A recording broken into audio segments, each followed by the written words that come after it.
حضرت ذوالکفل علیہ السلام۔ قرآن کریم میں حضرت ذوالکفل علیہ السلام کا ذکر 3 صورتوں میں آیا ہے۔ دونوں صورتوں میں صرف نام مذکور ہے، کسی قسم کے حالات کا تذکرہ نہیں ہے۔ سورہ الانبیاء میں ہے وَإِسْمَاعِيلَ وَإِدْرِيسَ ذُوالْكِفْلِ كُلٌّ مِّن صَابِرِينَ، اور اسماعیل اور ادریس اور ذوالکفل علیہ السلام یہ سب صابر لوگ تھے۔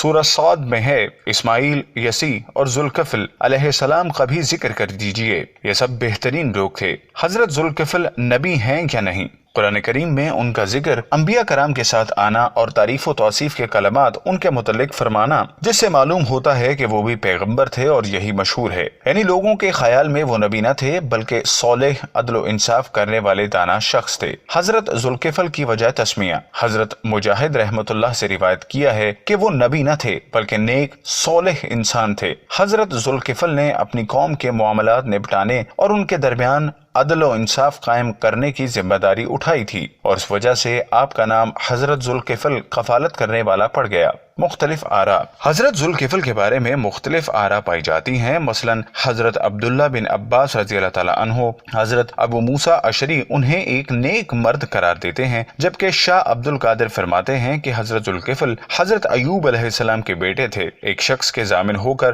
کئی برس قید رہے۔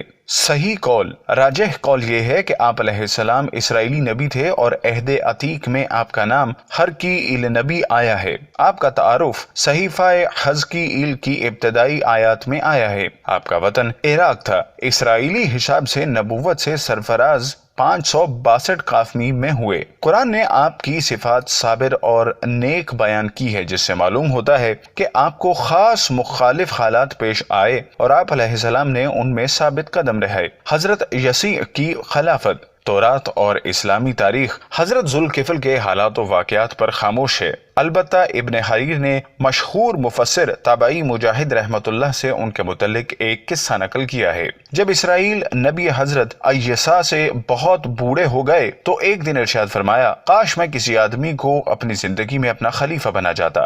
آپ نے لوگوں کو جمع کیا اور فرمایا، کون ہے جو میری 3 باتوں پر عمل پیرا ہو اور میں اس کو اپنا خلیفہ بناؤں؟ جو دن بھر روزے رکھے، رات کو شب بیدار رہتا ہو، غصہ نہ کرتا ہو۔ یہ سن کر ایک شخص کھڑا ہوا جو عام سا آدمی نظر آتا تھا۔ اس نے کہا، میں اسی خدمت کے لیے حاضر ہوا ہوں۔ حضرت یسیع نے اپنی تینوں شرطیں دوبارہ بیان کی اور دریافت کیا، پابندی کرو گے؟ اس نے جواب دیا، بے شک۔ دوسرے دن پھر حضرت یسیع نے لوگوں سے پوچھا، وہی شخص پھر کھڑا ہوا اور خود کو ان شرطوں کے لیے پیش کیا۔ تب حضرت یسیع نے اس کو اپنا خلیفہ بنا دیا۔ حضرت ذوالکفل اور ابلیس، حضرت یسیع کے خلیفہ کا یہ دستور تھا کہ وہ دن رات میں صرف دوپہر کو تھوڑی دیر قیلولہ کیا کرتا۔ راوی کہتے ہیں، ایک دن ابلیس بوڑھے ضعیف کی شکل میں آپ کے پاس آیا جب آپ علیہ السلام دوپہر میں آرام فرما رہے تھے۔ شیطان نے دروازہ کھٹکھٹایا۔ آپ نے پوچھا، کون ہے؟ شیطان نے کہا، ایک کمزور مظلوم بوڑھا۔ آپ علیہ السلام نے دروازہ کھول دیا اور حال دریافت کیا۔ بوڑھے شیطان نے اپنے اوپر اپنے قوم کے ظلم کی داستان سنانی شروع کی اور اتنا طول دیا کہ آرام کا وقت ختم ہو گیا۔ آپ علیہ السلام نے فرمایا، ٹھیک ہے، جب میں شام کو مجلس میں بیٹھوں گا تو تمہارا حق دلوا دوں گا۔ شیطان چلا گیا، لیکن شام کو مجلس میں نہ آیا، پھر صبح بھی مجلس میں نہ آیا۔ جب آپ دوپہر میں آرام کے لیے لیٹے تو دروازہ کھٹکھٹایا۔ آپ علیہ السلام نے پوچھا، کون ہے؟ کہا، میں وہی ضعیف بوڑھا ہوں۔ آپ علیہ السلام نے دروازہ کھولا اور پوچھا، کل تو کیوں نہیں آیا؟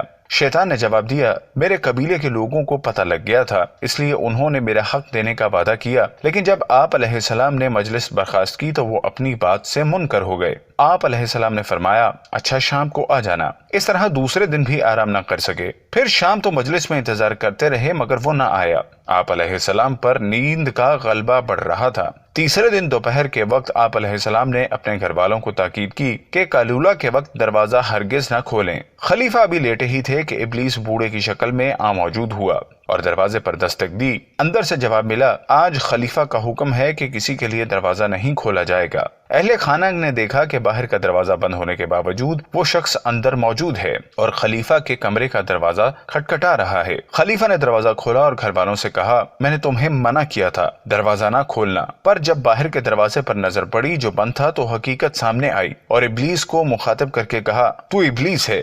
ابلیس نے کہا، ہاں، تو نے مجھے ہر طرح سے تھکا دیا اور میری کوشش تھی کہ تجھے ہر طرح غضب نہ کر دوں مگر کامیاب نہ ہو سکا۔ چنانچہ اس واقعے کی بنا پر اللہ تعالیٰ نے اس کو حضرت ذوالکفل کے نام سے مشہور کر دیا۔ اس لیے کہ اس نے جن شرائط کا حضرت ایسی سے تکفل کیا تھا اس کو پورا کر دکھایا۔ تفسیر ابن کثیر۔ اسلام کا امتیازی وصف یہ ہے کہ تمام نبیوں کو تسلیم کیا جائے جن کا ذکر قرآن نے کیا ہے یا جن کا ذکر نہیں فرمایا۔ احادیث یا روایات سے ثابت ہے، ان کے بارے میں ہمارا عقیدہ ہے اور ہم انہیں تسلیم کرتے ہیں اور ایمان لاتے ہیں، اور جن ہستیوں کے بارے میں واضح نہیں ہے کہ وہ نبی تھے یا ولی، ان پر بھی ہمارا موقف یہی ہے۔ جو ان کی حیثیت ہے ہم ان پر ایمان لائیں۔